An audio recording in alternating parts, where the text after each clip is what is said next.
جو لوگ ہمارے حکموں اور ہدایتوں کو جو ہم نے نازل کی ہیں کسی غرض فاسد سے چھپاتے ہیں، باوجود کہ ہم نے ان کو لوگوں کے سمجھانے کے لیے اپنی کتاب میں کھول کھول کر بیان کر دیا ہے، ایسوں پر اللہ اور تمام لعنت کرنے والے لعنت کرتے ہیں۔ ہاں، جو توبہ کرتے ہیں اور اپنی حالت درست کر لیتے ہیں اور احکام الہی کو صاف صاف بیان کر دیتے ہیں تو میں ان کے قصور معاف کر دیتا ہوں، اور میں بڑا معاف کرنے والا بڑا مہربان ہوں۔ جو لوگ کافر ہوئے اور کافر ہی مرے، ایسوں پر اللہ کی اور فرشتوں کی اور انسانوں کی سب کی لعنت، وہ ہمیشہ اسی لعنت میں گرفتار رہیں گے۔ ان سے نہ تو عذاب ہلکا ہی کیا جائے گا اور نہ انہیں کچھ مہلت ملے گی۔ اور لوگوں، تمہارا معبود ایک ہی معبود ہے، اس بڑے مہربان اور رحم والے کے سوا کوئی عبادت کے لائق نہیں۔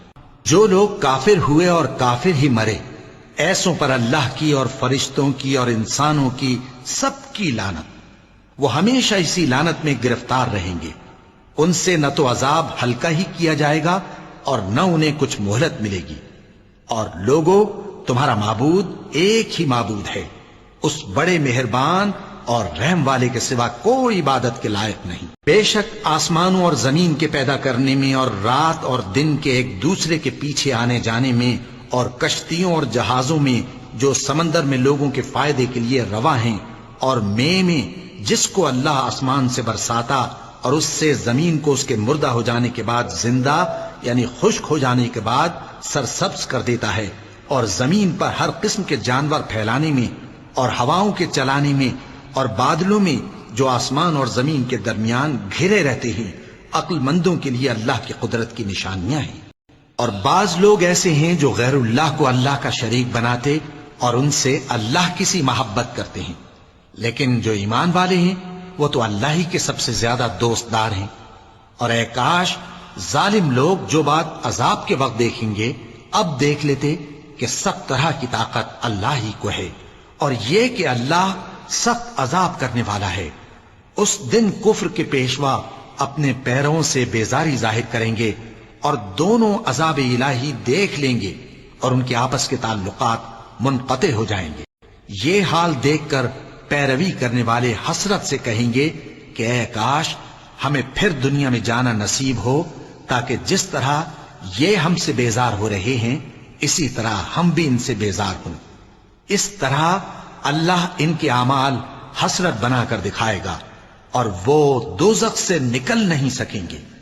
لوگوں، جو چیزیں زمین میں حلال طیب ہیں وہ کھاؤ، اور شیطان کے قدموں پر نہ چلو، وہ تمہارا کھلا دشمن ہے۔ وہ تو تم کو برائی اور بے حیائی ہی کے کام کرنے کو کہتا ہے، اور یہ بھی کہ اللہ کی نسبت ایسی باتیں کہو جن کا تمہیں کچھ بھی علم نہیں۔ اور جب ان لوگوں سے کہا جاتا ہے کہ جو کتاب اللہ نے نازل فرمائی ہے اس کی پیروی کرو، تو کہتے ہیں نہیں، بلکہ ہم تو اسی چیز کی پیروی کریں گے جس پر ہم نے اپنے باپ دادا کو پایا۔ بھلا اگرچہ ان کے باپ دادا نہ کچھ سمجھتے ہوں اور نہ سیدھے رستے پر ہوں، تب بھی وہ انہی کی تقلید کیے جائیں گے۔ جو لوگ کافر ہیں ان کی مثال اس شخص کی سی ہے جو کسی ایسی چیز کو آواز دے جو پکار اور آواز کے سوا کچھ سن نہ سکے۔ یہ بہرے ہیں، گونگے ہیں، اندھے ہیں کہ کچھ سمجھ ہی نہیں سکتے۔ اے اہل ایمان، جو پاکیزہ چیزیں ہم نے تم کو عطا فرمائی ہیں ان کو کھاؤ، اور اگر اللہ ہی کے بندے ہو تو اس کی نعمتوں کا شکر بھی ادا کرو۔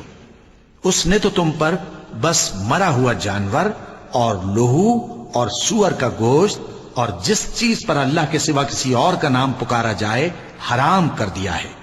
ہاں، جو مجبور ہو جائے، بشرطے کہ اللہ کی نافرمانی نہ کرے اور حد ضرورت سے باہر نہ نکل جائے، اس پر کچھ گناہ نہیں۔ بے شک اللہ بخشنے والا ہے، رحم کرنے والا ہے۔ جو لوگ اللہ کی کتاب سے ان آیتوں اور ہدایتوں کو جو اس نے نازل فرمائی ہیں چھپاتے اور ان کے بدلے تھوڑی سی قیمت یعنی دنیاوی منفعت حاصل کرتے ہیں، وہ اپنے پیٹوں میں محض آگ بھرتے ہیں۔ ایسے لوگوں سے اللہ قیامت کے دن نہ کلام کرے گا اور نہ ان کو گناہوں سے پاک کرے گا، اور ان کے لیے دکھ دینے والا عذاب ہے۔ یہ وہ لوگ ہیں جنہوں نے ہدایت چھوڑ کر گمراہی اور بخشش چھوڑ کر عذاب خرید لیا۔ یہ آتش جہنم کی کیسی برداشت کرنے والے ہیں۔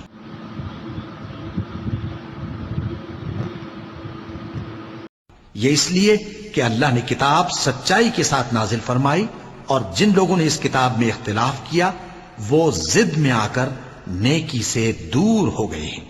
نیکی یہی نہیں کہ تم مشرق و مغرب کو قبلہ سمجھ کر ان کی طرف منہ کر لو، بلکہ نیکی یہ ہے کہ لوگ اللہ پر اور روز آخر پر اور فرشتوں پر اور اللہ کی کتاب پر اور پیغمبروں پر ایمان لائیں، اور مال باوجود عزیز رکھنے کے رشتہ داروں اور یتیموں اور محتاجوں اور مسافروں اور مانگنے والوں کو دیں، اور گردنوں کے چھڑانے میں خرچ کریں، اور نماز پڑھیں اور زکوٰۃ دیں، اور جب عہد کر لیں تو اس کو پورا کریں، اور سختی اور تکلیف میں اور جنگ کے وقت ثابت قدم رہیں۔ یہی لوگ ہیں جو ایمان میں سچے ہیں، اور یہی ہیں جو اللہ سے ڈرنے والے ہیں۔ مومنوں، تم کو مقتولوں کے بارے میں قصاص یعنی خون کے بدلے خون کا حکم دیا جاتا ہے، اس طرح پر کہ آزاد کے بدلے آزاد مارا جائے، اور غلام کے بدلے غلام، اور عورت کے بدلے عورت۔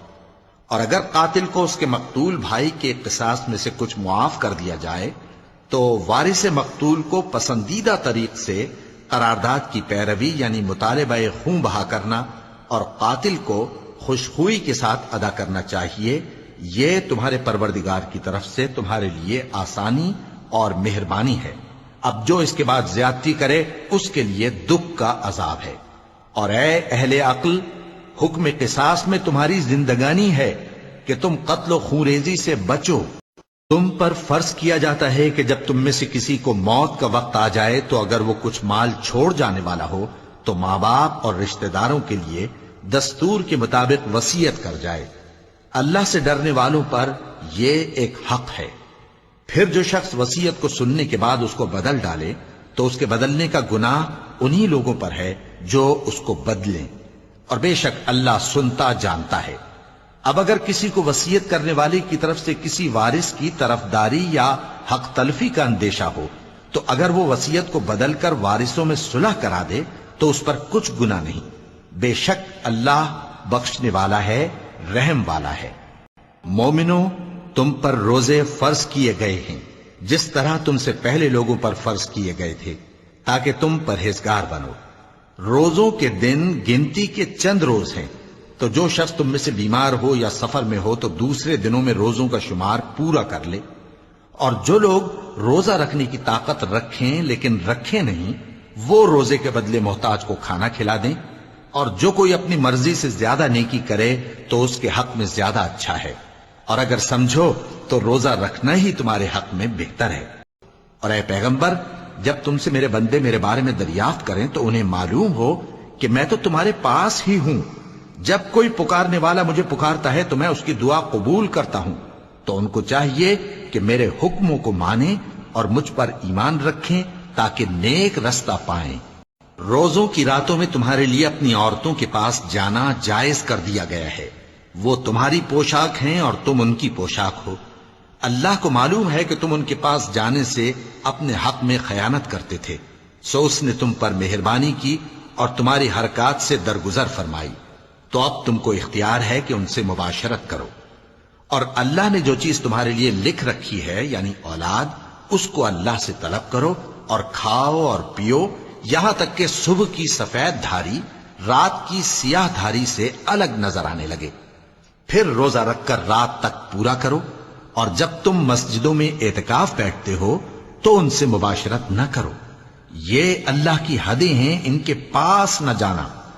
اسی طرح اللہ اپنی آیتیں لوگوں کے سمجھانے کے لیے کھول کھول کر بیان فرماتا ہے تاکہ وہ پرہیزگار بنے۔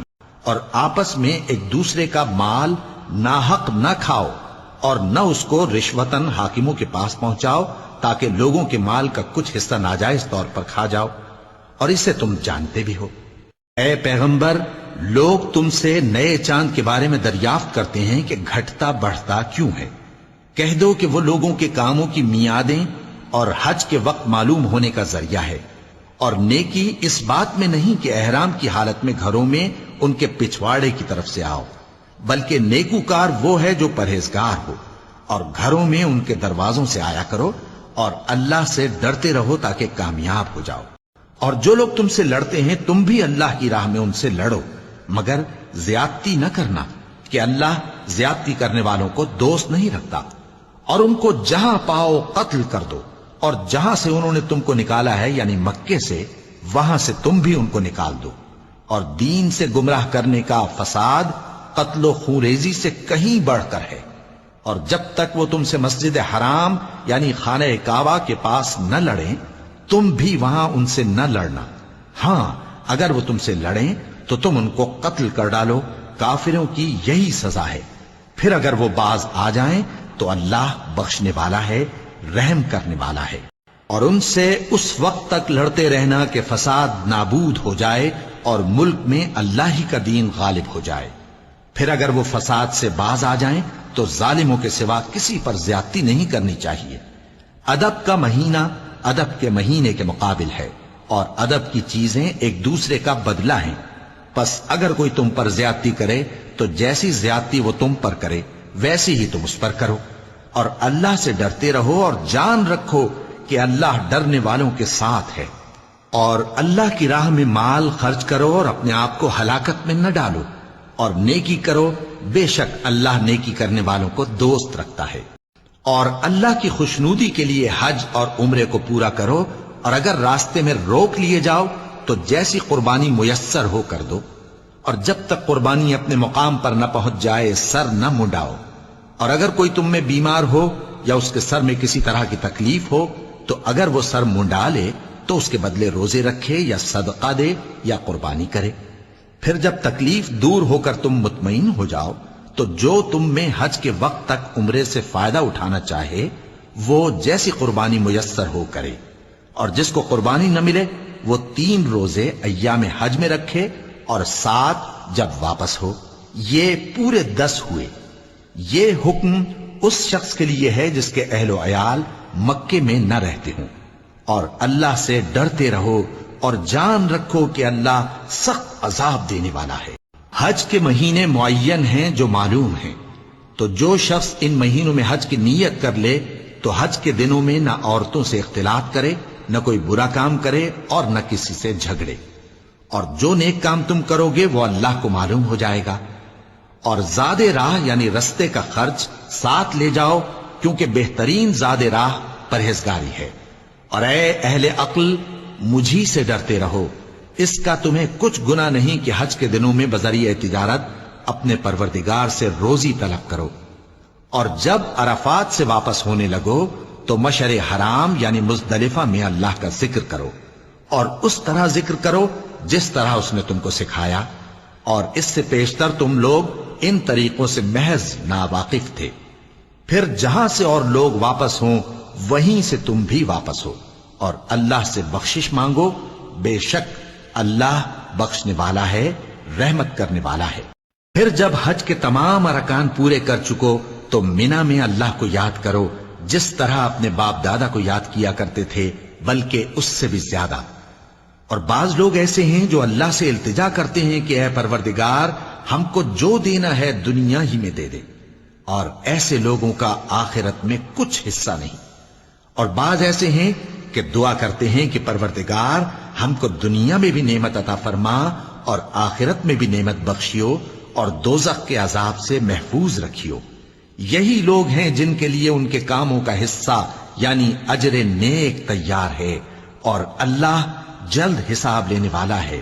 اور قیام منا کے دنوں میں جو گنتی کے دن ہیں اللہ کو یاد کرو، اگر کوئی جلدی کرے اور 2 ہی دن میں چل دے تو اس پر بھی کچھ گناہ نہیں، اور جو بات تک ٹھہرا رہے اس پر بھی کچھ گناہ نہیں۔ یہ باتیں اس شخص کے لیے ہیں جو اللہ سے ڈرے، اور تم لوگ اللہ سے ڈرتے رہو اور جان رکھو کہ تم سب اس کے پاس جمع کیے جاؤ گے۔ اور کوئی شخص تو ایسا ہے جس کی گفتگو دنیا کی زندگی میں تم کو دلکش معلوم ہوتی ہے، اور وہ اپنے معافی ضمیر پر یعنی اس بات پر جو اس کے دل میں ہے اللہ کو گواہ بناتا ہے، حالانکہ وہ سخت جھگڑالو ہے۔ اور جب پیٹ پھیر کر چلا جاتا ہے تو زمین میں دوڑتا پھرتا ہے تاکہ اس میں فتنہ انگیزی کرے اور کھیتی کو برباد اور انسانوں اور حیوانوں کی نسل کو نابود کر دے، اور اللہ فتنہ انگیزی کو پسند نہیں کرتا۔ اور جب اس سے کہا جاتا ہے کہ اللہ سے خوف کر تو غرور اس کو گناہ میں پھنسا دیتا ہے، سو اس کو جہنم کافی ہے اور وہ بہت برا ٹھکانہ ہے۔